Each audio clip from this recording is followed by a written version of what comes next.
Graça e paz, igreja. Amém. É um privilégio muito grande estar aqui. Queria primeiramente mandar um abraço à minha família que está me acompanhando pela internet. E é também um prazer e uma responsabilidade grande. Eu, quando num culto de quarta-feira, vi o pastor aqui na frente, e aí ao término do culto cheguei, pastor, vi o senhor lá, já lembrei que daqui um dia sou eu.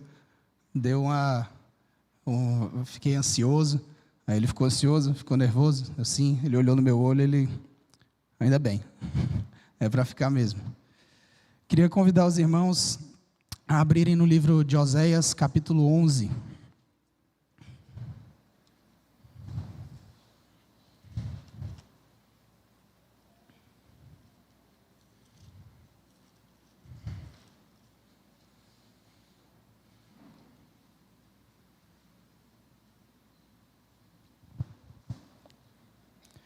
Nós leremos até o versículo 11.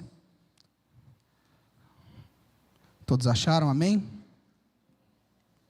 Gostaria que a igreja se colocasse de pé e me acompanhasse na leitura.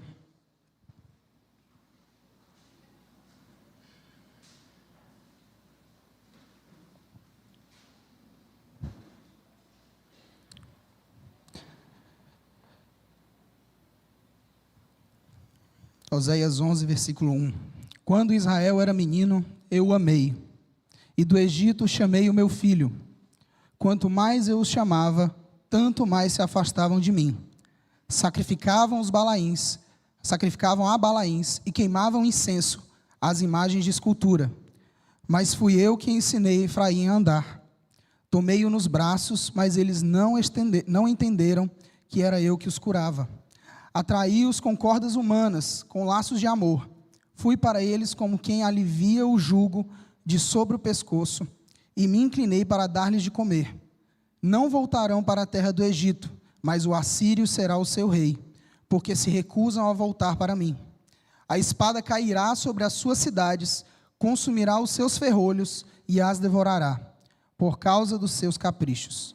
Porque o meu povo é inclinado a rebelar-se contra mim. Se são chamados a dirigir-se para o alto, ninguém o faz. Como poderia eu abandoná-lo, Efraim? Como poderia entregá-lo, Israel? Como faria com você o que fiz com Admá? Como poderia fazer de você outra Zeboim? Meu coração se comove dentro de mim, toda a minha compaixão se manifesta. Não executarei o furor da minha ira, não voltarei para destruir Efraim, porque eu sou Deus e não homem.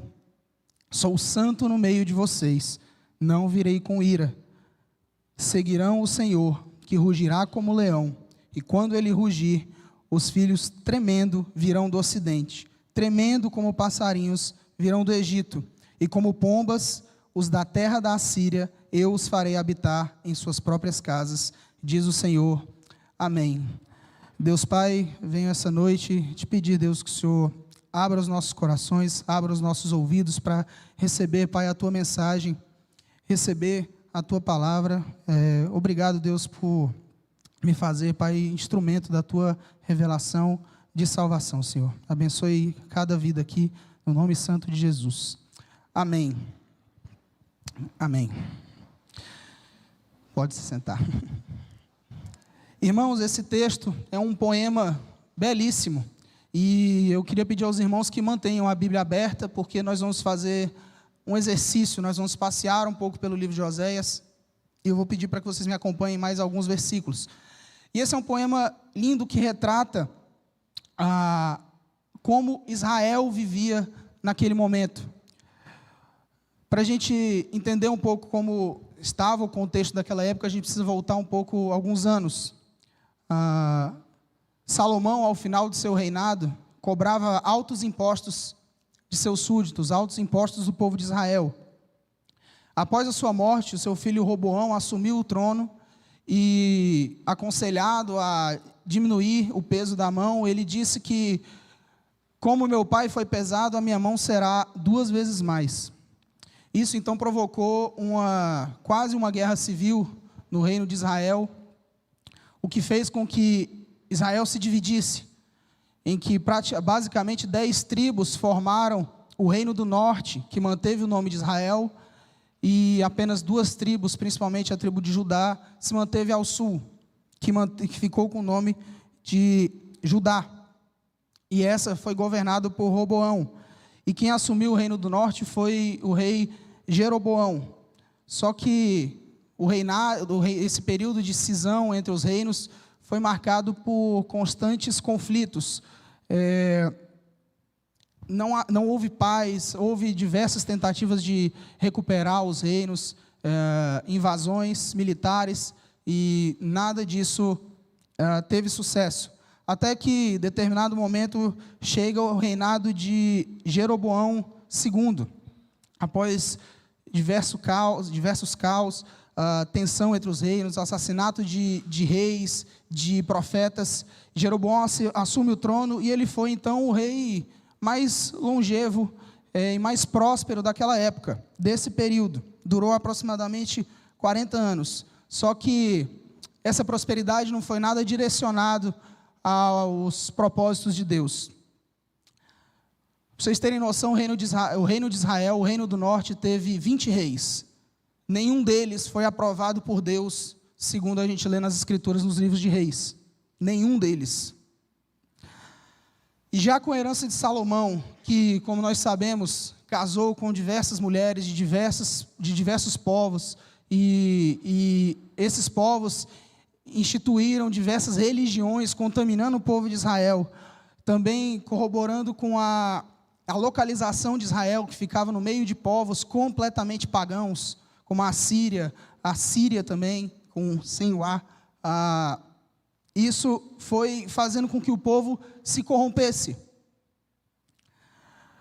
E eles foram submetidos à vassalagem de outros povos mais poderosos, à idolatria, à subserviência, e principalmente à Síria e ao Egito.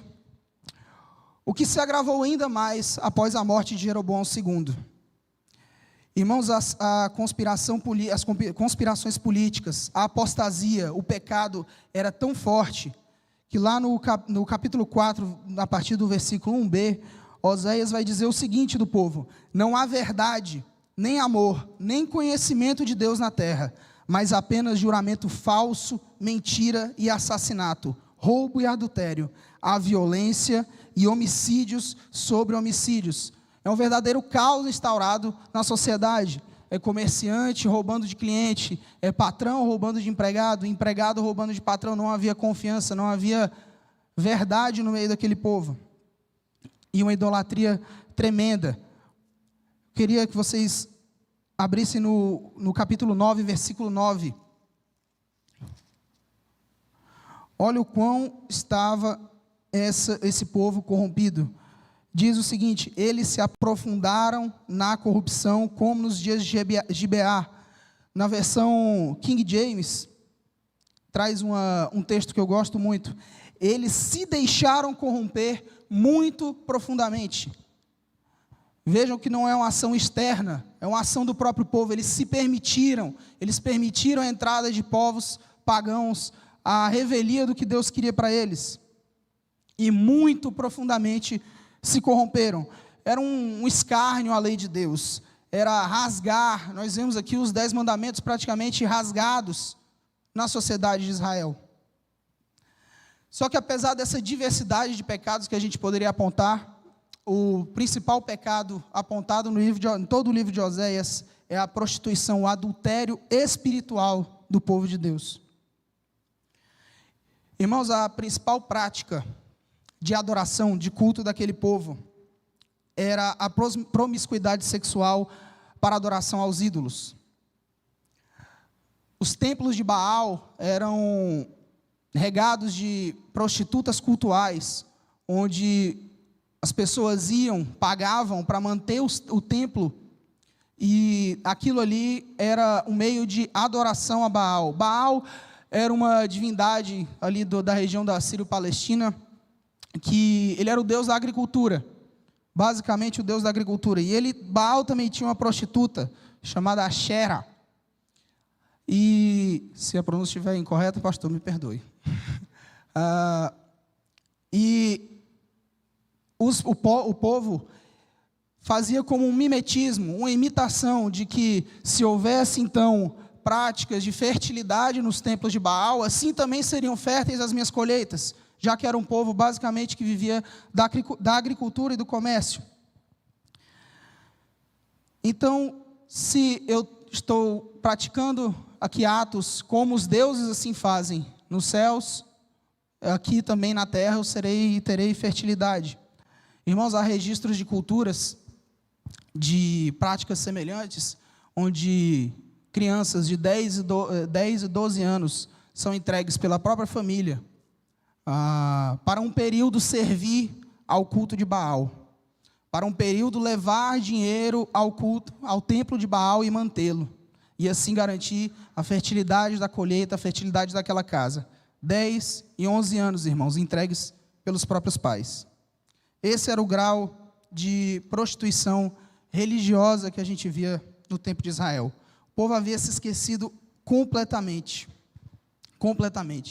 Mas não só o povo, como principalmente os próprios sacerdotes de Deus. Olha o que diz o capítulo 4, lá no versículo 4. Todavia, ninguém acuse nem repreenda, porque a minha acusação é contra vocês, sacerdotes. Nós tivemos aqui no domingo passado a excelente palavra do nosso irmão Mateus, e a gente aprendeu que nada pior do que ter Deus contra nós. Não há nada pior do que isso. Se Deus, nós temos muito a frase, se Deus é por nós, quem será contra nós? Mas e se Deus for contra nós? E aqui a acusação de Deus era contra os sacerdotes, que deixaram o ensino da palavra e deixaram o povo ser guiado por esses caminhos. Os sacerdotes, irmãos, se beneficiavam das ofertas de pecado, que eram ofertas especiais entregues nos templos dos sacerdotes, onde só os sacerdotes comiam e tinham frutos. E diz lá no versículo 8, do capítulo 4, que eles se beneficiavam disso. E era interesse deles manter que o povo permanecesse pecando, para que eles continuassem ganhando das ofertas de pecado. Olha o grau de que chegou ao nível de corrupção dos próprios sacerdotes de Cristo. E desse contexto todo sai a principal frase, que talvez de todo o livro de Israel, o principal versículo, que está no mesmo capítulo 4, no versículo 6. O meu povo está sendo destruído, pois lhe falta conhecimento. Pelo fato de vocês, sacerdotes, rejeitarem o conhecimento, também eu os rejeitarei, para que não sejam sacerdotes diante de mim. Visto que se esqueceram da lei do seu Deus, também eu me esquecerei dos seus filhos. O meu povo está sendo destruído, o meu povo sofre, pois falta conhecimento. Irmãos, a palavra que conhecimento, em hebraico, é iadá. Essa palavra não significa meramente saber quem é. Não é uma palavra de um conhecimento simples, superficial. Também não se refere a um conhecimento intelectual aprofundado. Essa palavra se refere a um conhecimento relacional, a um conhecimento pessoal. Deus quer do seu povo um conhecimento íntimo, um conhecimento como se tivesse um relacionamento. O texto que nós lemos traz um pai com um filho. Esse é o tipo de conhecimento que Deus quer de nós. E não um mero, sei que é o Deus de um povo ali, que diz ser separado. Não, Ele quer que você o conheça profundamente. E então, irmãos, a gente parte para a vida de Oséias. Oséias, então, mediante todo esse caos, mediante esse contexto,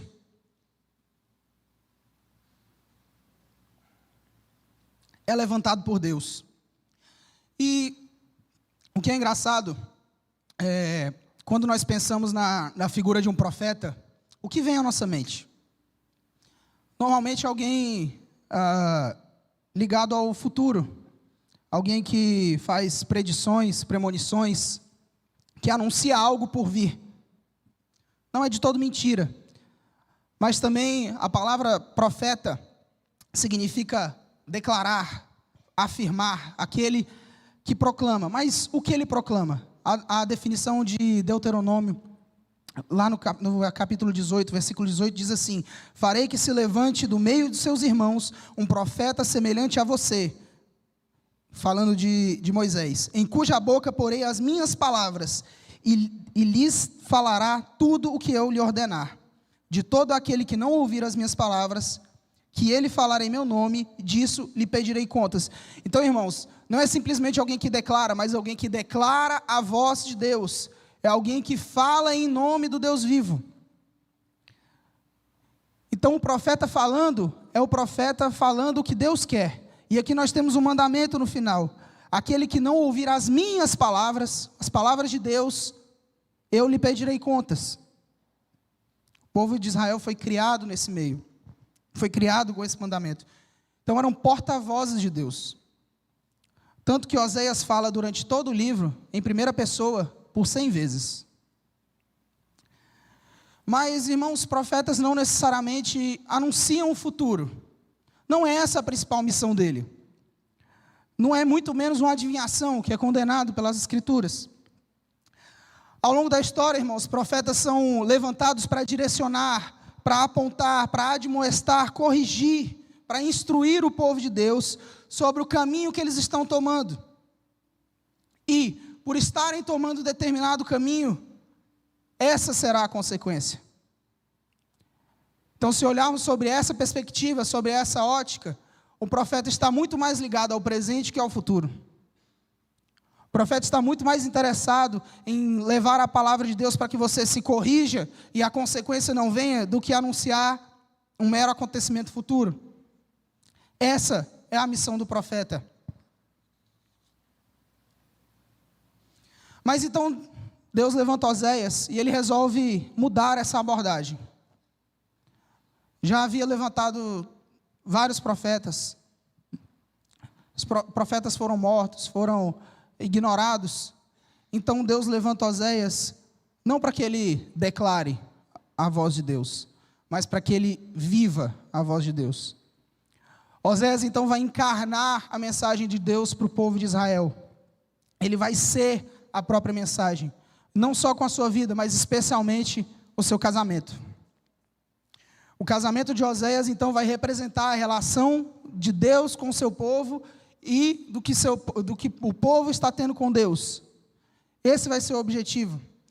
E aí nós vamos agora lá para o capítulo 1, que é no versículo 2, quando Oséias é chamado. Vejam, irmãos, como se inicia o ministério do profeta.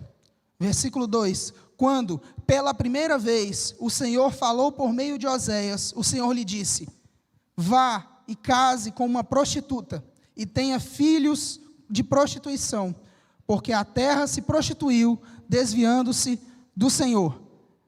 Quando pela primeira vez, irmãos, a primeira mensagem para Oséias de Deus é: Oséias, sou eu Deus, vá e se case com a prostituta.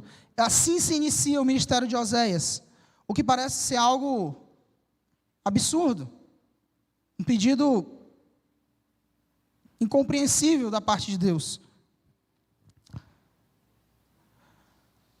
Mas ele o faz. E a Bíblia não deixa claro se essa mulher, que em seguida nós vamos ver que ela se chama Gomer, ela era já de fato uma prostituta. Há teólogos que dizem que sim, ela já era. Há outros que dizem que não, ela iniciou a vida de pecado após se unir a Oséias. O que mais me convenceu, irmãos, é que aparentemente a Bíblia diz para que se case com a prostituta. Só que em seguida, no versículo 3, fala assim: então Oséias foi e se casou com Gomer, filha de Diblaim. Naquele tempo, irmãos, a prostituta perdia o direito à filiação. Era uma das primeiras coisas, era uma profissão desonrosa. Era uma das primeiras coisas que ela perdia, era o direito à filiação. E, quiçá, o direito de ser citada pelo nome. Nós vemos algumas passagens bíblicas onde há menções de prostitutas e elas têm sequer o nome citado. E aqui nós vemos que não só o nome, mas a filiação dela. O que nos leva a crer que foi um casamento arranjado entre famílias. Foi um casamento combinado. E, irmãos, se a palavra de Deus diz que essa mulher era uma prostituta, então o que nos leva a crer é que dos comentários e do estudo que eu tive, é que essa mulher já era uma prostituta cultual. Essa mulher aparentemente já servia nos templos de Baal. E foi com essa mulher que Deus resolve iniciar o ministério profético de Oséias. Vá e se case com essa prostituta. O primeiro impacto. E segue a Bíblia dizendo, e ficou grávida, e lhe deu um filho. E o Senhor disse a Oséias, ponha nele o nome de Jezreel, porque daqui a pouco castigarei a casa de Jeú, por causa do sangue derramado em Jezreel. Vou acabar com o reino da casa de Israel. Não bastasse Oséias, e agora então profeta, se tornando, acredito eu, uma figura conhecida no meio de Israel, não bastasse ele se unir a essa prostituta, Deus ainda ordena nomes que ele vai pôr. E o primeiro filho que a gente vê é o de Jezreel. Jezreel era uma região onde nós tivemos duas grandes chacinas que aconteceram naquele local. Então Deus está falando, vai e põe o nome do seu filho de chacina, de derramamento de sangue. Porque é isso que vai acontecer com Israel. Dali já começa. E segue a palavra de Deus dizendo, no versículo 6, Gomer ficou grávida outra vez e deu à luz a um filho. Eu quero que vocês prestem atenção na diferença entre o versículo 3, que fala, lhe deu um filho, ao versículo 6, deu à luz a um filho. Aqui a Bíblia já nos dá a pista que esse filho já não é mais de Oséias. Aparentemente, mesmo após a união com Oséias, Gomer já tinha se desbravado a uma vida de adultério. E deu à luz a uma filha. Então o Senhor disse, ponha nela o nome de Lo-Ruamá, porque não voltarei a ter compaixão da casa de Israel. Lo-Ruamá significa sem compaixão. Deus agora anuncia que a compaixão do povo, por parte de Deus, está sendo retirada. E por fim, irmãos, no versículo 8, Deus diz o seguinte, depois de ter desmamado Lo-Ruamá, Gomer ficou grávida mais uma vez e deu à luz a um filho. E o Senhor disse, ponha nele o nome de Lo-Ami, porque não são meu povo. Lo-Ami significa não meu povo. Aqui, irmãos, já temos a confirmação de que esse filho não era de Oséias. E Deus já estava falando, vocês já não são mais meu povo. Nós vemos então, irmão, um escalonamento tanto da vida de Israel, quanto da família de Oséias. Os filhos vão anunciando como esse povo foi, aos poucos, àquela medida, se corrompendo, e quais seriam as consequências por causa disso. Mas o que eu quero chamar a atenção dos irmãos essa noite é o que mais essa palavra revela para a gente. São os atributos, se eu posso assim dizer, entre aspas, do povo de Deus, dos homens. Primeiro, irmãos, vendo todo esse contexto, toda essa história do profeta, a gente pode apontar que o povo de Deus é um povo ingrato. Ingrato. É o que a gente vê nos 4 primeiros versículos que a gente leu do capítulo 11. Quem foi que te ensinou a andar? Quem te tirou da terra do Egito, ó Efraim? Quando a palavra se dirige a Efraim, ela está se referindo ao reino do norte. Quem foi, Israel, que fez todas essas coisas? Quem foi que te entregou a terra prometida e que te faz prosperar e prevalecer sobre inimigos muito mais poderosos, senão o Senhor seu Deus? O versículo 5 do capítulo 2 diz assim: pois a mãe de vocês se prostituiu, aquela que concebeu agiu de forma vergonhosa, porque disse: irei atrás dos meus amantes, que me dão pão e a minha água, e a minha lã, e o meu linho, e o meu azeite, e as minhas bebidas. Mas à frente no versículo 8 diz assim: Ela não reconheceu que fui eu que lhe dei o trigo, o vinho e o azeite. Multipliquei a prata e o ouro. E o que o povo de Deus fez com isso? Entregou a Baal.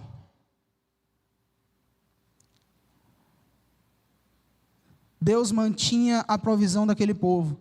Deus entregava, fazia conforme os seus mandamentos, o seu direcionamento.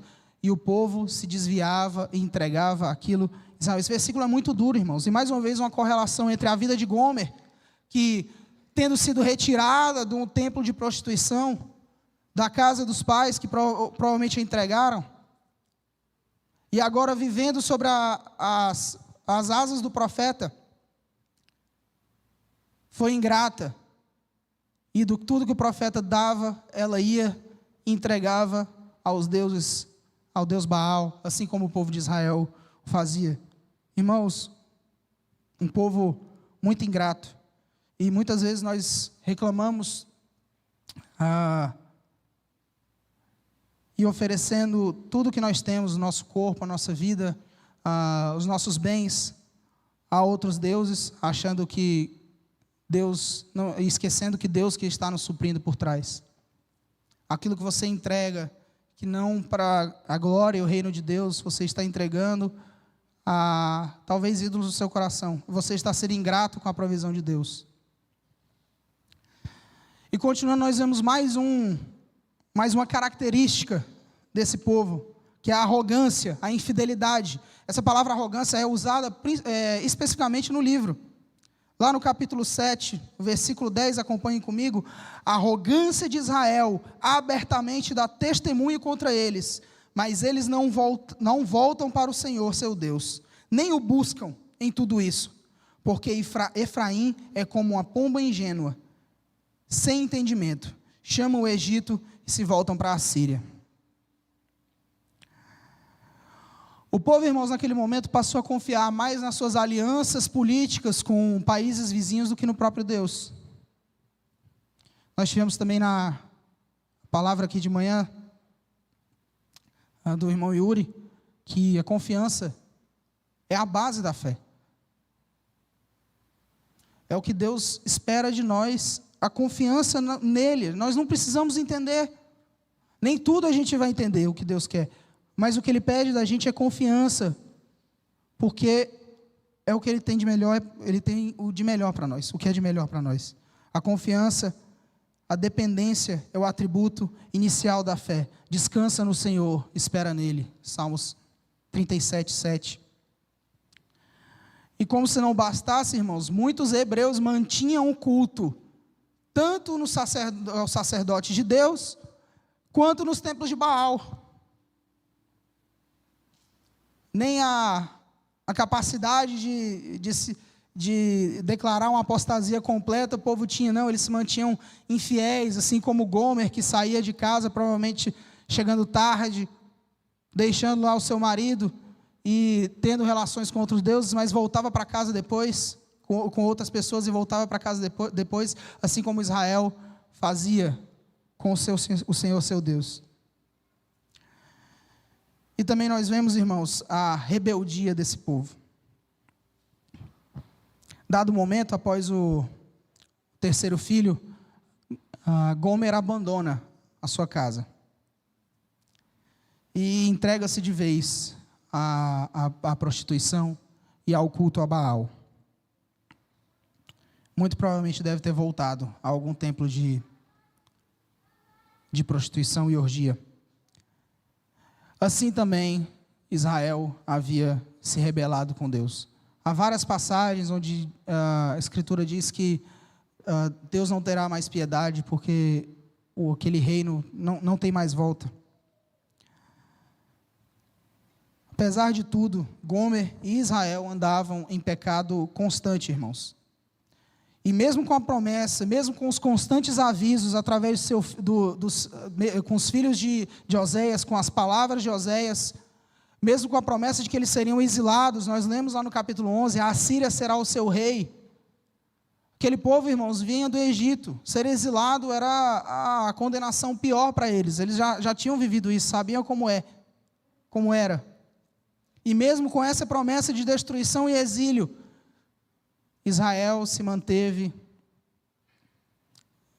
na apostasia de Deus. Lá no versículo 7 do capítulo 11. Porque o meu povo é inclinado a rebelar-se contra mim. Se são chamados a dirigir para o alto, ninguém o faz. Irmãos, e parece que essa rebeldia ela é enraizada no povo de Israel. O livro, em alguns capítulos, Oséias vai citar vários momentos em que Israel atentou contra Deus. Nós temos o clamor do povo para que houvesse um rei, mesmo não sendo a vontade de Deus. Então Deus, a pedido do povo, e não por sua vontade, pede para que seja ungido Saul. Nós vemos que logo após o resgate do povo do Egito, eles se voltam e adoram a um bezerro de ouro, e caem em idolatria. A nação de Israel começa com a mentira de Jacó. Então nós vemos, irmãos, como isso está profundo na relação de Israel. Paulo vai dizer em Romanos 8, versículo 7, a inclinação da carne é inimizade contra Deus, pois não é sujeita à lei, nem em verdade o pode ser. A inclinação da carne é inimizade contra Deus. E eu quero aqui, irmãos, confessar uma dificuldade que eu tenho quanto cristão, porque apesar de nós sabemos que temos aqui a revelação completa, o círculo completo, o Salvador veio, deixou o Evangelho, morreu por mim e por você, nós já sabemos o que aconteceu. Eles ainda tinham vislumbres, tinham feixes do que era o poder de Deus. Nós experimentamos o maior deles, que é a salvação em Cristo. Mas como que um povo que via Deus mandar 10 pragas sobre os seus inimigos, como que um povo via dia sim e dia também, uma coluna de fogo os aquecer e uma nuvem os proteger, como que esse povo conseguia ainda esquecer de quem fazia tudo isso? Como que esse povo era capaz de estar ali num contato sobrenatural, de forma material, e ainda assim esquecer de quem fazia aquilo? Mas, irmãos, Cristo vem e nos diz que não é pelo sobrenatural dessa forma que nós vamos nos entregar a Ele. Se fosse, os 10 leprosos teriam voltado, curados por Jesus. Mas só um voltou para agradecer. Se a gente for depender desses fenômenos sobrenaturais, isso nunca será uma fé genuína. E o povo de Israel prova isso. Irmãos, o corrompimento espiritual desse povo era tão sério, mas tão sério, que no capítulo 6, e eu peço até que grifem essa passagem, versículo 7, a Bíblia diz o seguinte: mas eles transgrediram a aliança, como Adão, eles foram infiéis a mim. O profeta equipara a transgressão, o pecado no povo, como Adão pecou contra Deus. Olha quão profundo era quão profundo estava em pecado esse povo. E a partir disso, irmãos, Deus passa a revelar os seus atributos, então. Já que o povo é infiel, arrogante, ingrato, rebelde, Deus então passa a se mostrar para eles. E talvez o primeiro atributo que nós vemos aqui de Deus é um Deus justo, é a justiça de Deus. Mesmo diante de todo esse aviso de Oséias, Israel não ouviu, e o reino do norte foi praticamente dizimado, esquecido.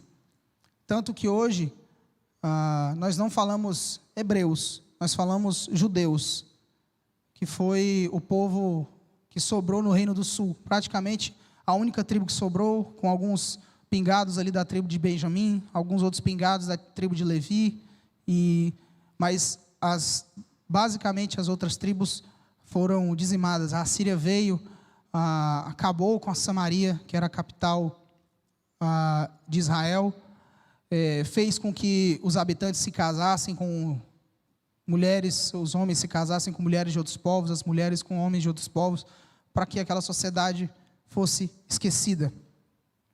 Mesmo Oséias pregava incessantemente, mas sabia que aquele povo, tamanho era o seu desvio, que não tinha mais volta.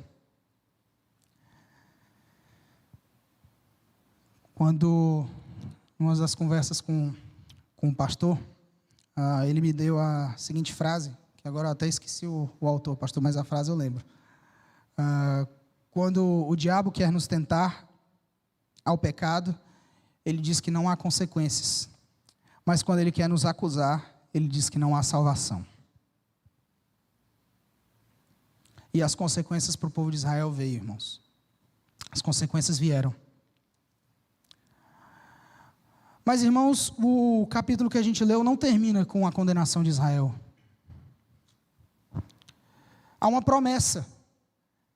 Diz o versículo 10, seguirão o Senhor que rugirá como leão, e quando ele rugir, os filhos tremendo virão do ocidente, tremendo como passarinhos virão do Egito, e como pombas das terras da Assíria, e eu farei habitar em suas próprias casas. Ao final, irmãos, Deus vai reunir o seu povo. A mensagem não termina com a destruição daquele reino, mas termina com a misericórdia de Deus. O castigo não é a palavra final. E principalmente no castigo, irmãos, às vezes é onde Deus revela a sua misericórdia. E aí então ele vai apresentar a misericórdia dele para o seu povo. No versículo 8, como poderia eu abandoná-lo, Efraim? Como poderia entregá-lo, Israel? É um pai, aqui no contexto dessa poesia, um pai que tem o seu filho que constantemente o faz mal, o humilha, transgride, desobedece. E mesmo diante de tudo isso, com todos os motivos, como eu poderia entregá-lo, Efraim? Como eu poderia destruí-lo por completo? O meu coração se comove dentro de mim, toda a minha compaixão se manifesta. Mesmo tendo todos esses motivos para se divorciar, para abandonar o povo por completo, Deus não o faz. E o que acontecia lá em Jerusalém, a capital de Judá, do Reino do Sul, não era tão diferente do que acontecia no norte. Era menos, mas não estava tão diferente. Nós vemos diversos versículos, Oséias instruindo o seu povo: Efraim, não corrompa o seu irmão. Você está levando o seu irmão junto à destruição, isso o Reino do Sul, Judá.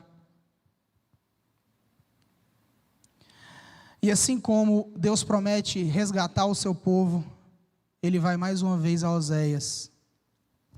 E lá no capítulo 3, no versículo 1, ele diz: vá outra vez e ame uma mulher que é amada por outro e é adúltera. Nós vemos que agora o nome de Gomer não é citado. Assim como o Senhor ama os filhos de Israel, embora eles olhem para outros deuses e amem bolos de passas. Aqui não é Deus condenando a comida, gente. Era uma oferenda dada a Baal. Assim comprei-a por 15 peças de prata e 150 quilos de cevada. E eu disse a ela: você vai ficar comigo por muito tempo. Da mesma forma como Deus ia resgatar o povo de Israel, Ele manda Oséias resgatar a sua esposa. Imagine, irmãos, todo o sofrimento que Oséias passou. O profeta era uma figura conhecida no povo, todo no reino. O profeta era aquele que pregava, que escrevia e ensinava. Imagina a humilhação que ele passou, tendo que casar com a prostituta, sabendo que essa mulher o traía, sabendo depois, essa mulher o abandonou e o largou com 3 filhos. Essa mulher que foi uma péssima mãe, uma péssima esposa. Imagina a humilhação que Oséias passou. Assim a humilhação que Cristo tem passado com a sua noiva. Como tem sido o seu conhecimento, o seu relacionamento com Deus? Você também tem o feito ser humilhado, ser esquecido? Como está sendo? Agora imagine também, irmãos, o sofrimento de Gomer. Irmãos, ela foi comprada pelo preço de um escravo. E nem foi o preço exatamente correto. A Bíblia diz que o preço do escravo era 30 moedas. Oséias deu 15 mais a outra metade de grãos para completar. Esse foi o valor que Gomer estava tendo. Depois de ter sido provavelmente usada, abusada pelo Deus que ela dizia que cuidava dela, Deus então vai lá e a resgata. Foi um período de extremo sofrimento para Gomer. Mas foi um período de redenção. Foi um período de renovação. Assim seria o período de exílio do povo de Israel. Irmãos, repare que Deus não manda Oséias apenas recuperá-la, Deus manda amá-la. Vá e ame-a. Pega aquela mulher que agora é de fato prostituta e ame-a. Assim como eu amo o meu povo. É assim que eu quero que você demonstre para sua esposa. Oséias agora tinha comprado Gomer. Ele tinha o direito de fazer o que ela quiser. E não só pelo direito de escravo, mas também por ser uma mulher adúltera. Ele tinha o direito de matá-la. Mas então ele pega nos braços e a transforma novamente em sua esposa e diz: você vai ficar comigo por muito tempo. E assim Israel vai permanecer com Deus. Mas pela misericórdia, ela é resgatada. E aí nós vemos então a principal mensagem de todo o livro. Nós vemos um Deus restaurador. Assim como Oséias foi traído, humilhado, abandonado, Deus também foi. Mas assim como Gomer foi resgatada, lavada, perdoada, restaurada, você, ó Efraim, também será.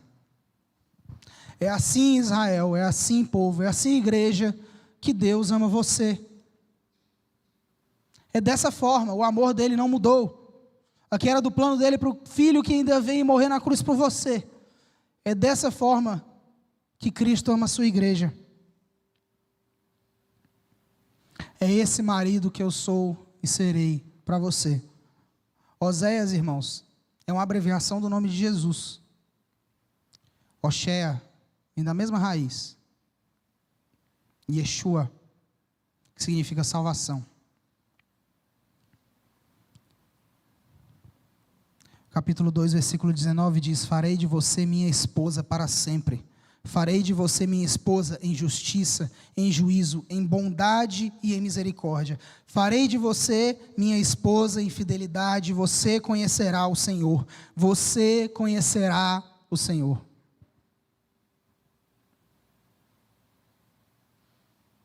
Só é possível, irmãos, misericórdia e restauração através do amor de Deus. Só assim é possível. É assim que Deus vai amar e restaurar a sua igreja, com amor incondicional, transformador e restaurador. Essa transformação, essa mudança, essa restauração, você não vai encontrar no trabalho, você não vai encontrar nos seus amigos, você não vai encontrar nem na sua casa, se lá não habitar o amor de Cristo, se lá não habitar o amor de Deus. Deus vai restaurar o seu povo através de um novo rei que virá da casa de Davi e reunirá Israel para buscar o Senhor, diz o versículo 5. E Deus faz isso, irmão, graças a Deus, porque Ele não é homem, Ele é Deus. Diz o final do versículo 9: porque eu sou Deus e não homem, não executarei todo o furor da minha ira, porque eu sou Deus e não sou homem, glória a Deus por isso. Graças a Deus por isso. Irmãos, a situação, os irmãos aqui casados, imagine a situação no casamento de vocês dessa maneira, assim como foi Oséias e Gomer. Agora os pais, imagine o filho assim esquecer tudo que você para ele fez e abandoná-lo. Qual é a sua reação como homem? Graças a Deus, irmãos, que a promessa por Deus, da parte de Deus, ela é inquebrável. o homem incessantemente quebra os termos que Deus colocou para ele na promessa, na aliança, mas graças a ele, a promessa para a parte de Deus é inquebrável. Não executarei o furor da minha ira, porque eu sou Deus e não homem. Quem tem sido, irmãos, a Gomer nos dias de hoje? Quem tem sido Gomer? Quem tem sido o povo de Israel? Nós somos esse povo, irmãos. E nós, Daniel, quando orava, dizia: Deus, o meu povo pecou contra ti. Ele não falava aqueles, ele se incluía. Nós, irmãos, constantemente negligenciamos o reino de Deus, com trabalho, com coisas, com dinheiro, com coisas diversas, que não a vontade de Deus para nós. O trabalho em Deus, o trabalho no reino vem sempre em segundo, terceiro, quarto plano.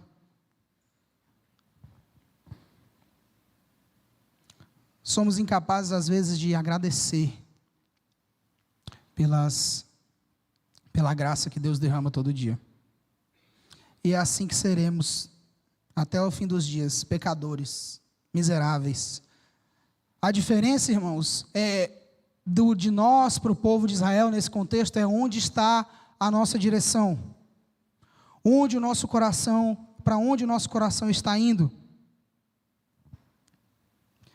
Para que nós sejamos libertos, irmãos, dessa arrogância, dessa ingratidão, dessa infidelidade, nós precisamos de busca verdadeira por conhecer a Deus. Essa tem que ser a nossa direção, essa tem que ser a direção da igreja. Deus quer um relacionamento individual, íntimo, para que Ele possa agir na vida de vocês. Não tem como o agir de Deus dessa forma transformadora se você está tão distante.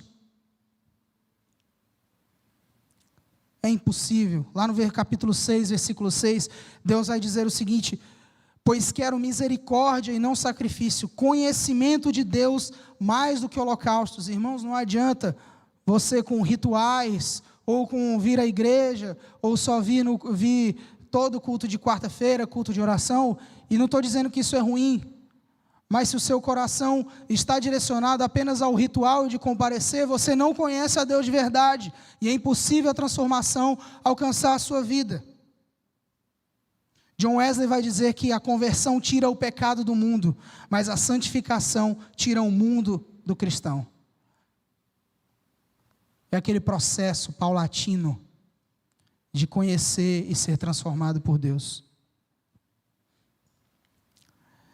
E você, irmão, que acha que não está nas melhores condições, ou que não está no seu melhor momento para buscar e seguir a Cristo,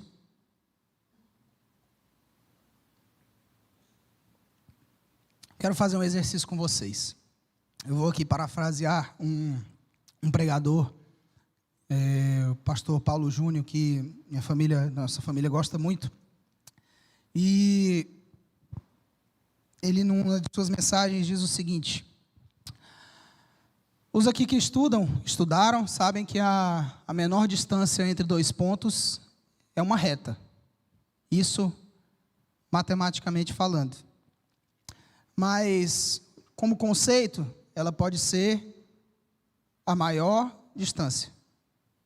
Como? Eu explico. Os irmãos sabem que eu sou de Imperatriz. Então vamos dizer que, e agora eu vou precisar de um exercício de imaginação dos irmãos. Vamos dizer que eu estou querendo ir a Imperatriz e Santa Luzia, estou em Santa Luzia, que é mais ou menos a metade do caminho. E vamos imaginar, irmãos, que a estrada de São Luís e Imperatriz é uma reta perfeita. E vamos imaginar, irmãos, que eu sou o melhor piloto que a humanidade já viu. Falei que ia precisar da imaginação. Agora vamos imaginar que essa reta é um asfalto perfeito. Façam força. E vamos imaginar também, irmãos, que eu tenha o melhor carro produzido pela humanidade, o carro mais veloz. E esteja, irmãos, também com o melhor combustível para chegar à Imperatriz. Só que quando eu saio de Santa Luzia, eu pego a direção Imperatriz São Luís, ao invés da direção São Luís Imperatriz. Quanto mais rápido eu for, quanto mais eficiente eu for, quanto melhor for a estrada, quanto melhor for o meu combustível, mais eu me afasto do meu destino. Às vezes, irmãos, a melhor condição que você está, às vezes, a melhor situação que você se encontra, está te afastando cada vez mais do que deveria ser o seu objetivo. A melhor coisa que pode acontecer para mim é o meu carro quebrar. Porque aí eu vou parar numa oficina e o mecânico vai dizer: olha, você estava na direção errada. Conserta logo aí que eu quero ir para a Imperatriz. Não, rapaz, mas você tem que ir para lá. E aí eu vou corrigir. E às vezes o seu carro quebrado, o seu buraco na estrada, ou os problemas que acontecem ali, não é o diabo agindo na sua vida, é Deus mostrando: querido, você está na direção errada. E graças a Deus que Ele fez parar. Meu sofrimento seria muito pior se eu chego aqui em Imperatriz e estou muito distante de onde eu deveria estar. Olha o quanto eu perdi. Deus te chama agora. Deus chama hoje. Cristo já veio e já comprou. E diferente de Gomer, não foi um preço barato.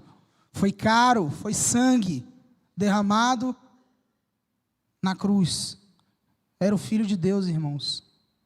Imaculado, santo, perfeito, que derramou para te lavar, para te livrar do pecado. Para que como noiva você se volte à direção correta, que é para Deus. Se entregue e o adore em espírito e em verdade. As pessoas esperam, irmãos, as condições perfeitas, os momentos perfeitos para buscar a Deus, ou para começar a segui-lo, ou para começar a frequentar uma igreja. Ou então, irmãos, não fazem por acharem que são merecedoras, que não são merecedoras, que são pecadoras demais. Diante de tudo que eu apresentei hoje aqui, irmãos, da vida de Oséias, da vida do povo de Israel, dos seus comportamentos, do casamento de Oséias, o que eu posso dizer para você, irmãos, é que não há nada que você possa fazer para merecer a graça de Deus. Você já não merece. Por isso que é de graça. Por isso que é pela vontade dEle. A graça e a fé vêm dEle. E principalmente, irmãos, não há nada que você já tenha feito antes que Deus não esteja pronto para te receber, te lavar, te limpar e te restaurar. Mas há muita coisa que você faz que afasta da presença dEle. O que você pode fazer, irmãos, é corrigir a sua direção e se voltar para buscar e conhecer intimamente, verdadeiramente, esse Deus que quer estabelecer uma família, um relacionamento em amor verdadeiro de restauração. Amém, irmãos? Vamos orar. Pai Santo e Eterno, gratos somos por Ti, Deus, por essa mensagem, pela revelação da Tua salvação, do Teu plano, pelo Teu amor, Pai, que é incondicional. Deus, te agradecemos porque, independente, Pai, das nossas quedas, transgressões, Senhor, a Tua promessa segue firme, porque vem de Ti e o Senhor não é homem, é Deus. Viemos te pedir, Pai, que nós não percamos tempo, Pai, em estar na Sua direção, em buscar a Tua palavra, e entender, Senhor, que o Senhor é o melhor caminho para nós, e entender que o Senhor pode lavar, restaurar e curar, Pai, as nossas feridas.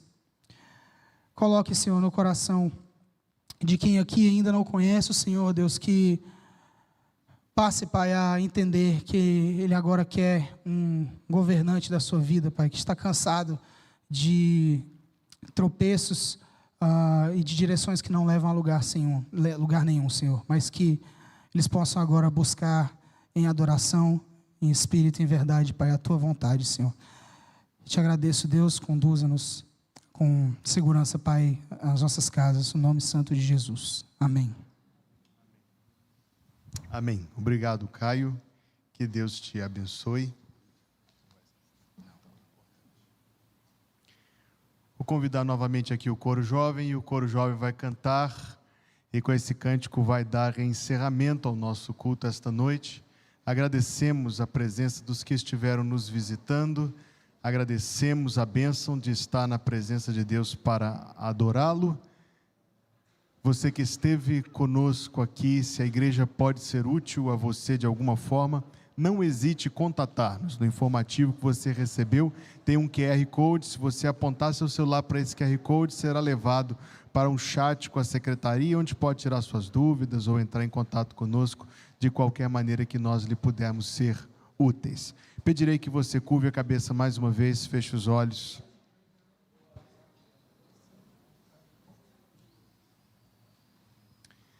Que o Senhor te abençoe e te guarde. Que o Senhor faça resplandecer o seu rosto sobre ti e tenha misericórdia de ti. Que o Senhor sobre ti levante o seu rosto e te dê a paz. Em nome de Jesus, o povo de Deus diz: amém.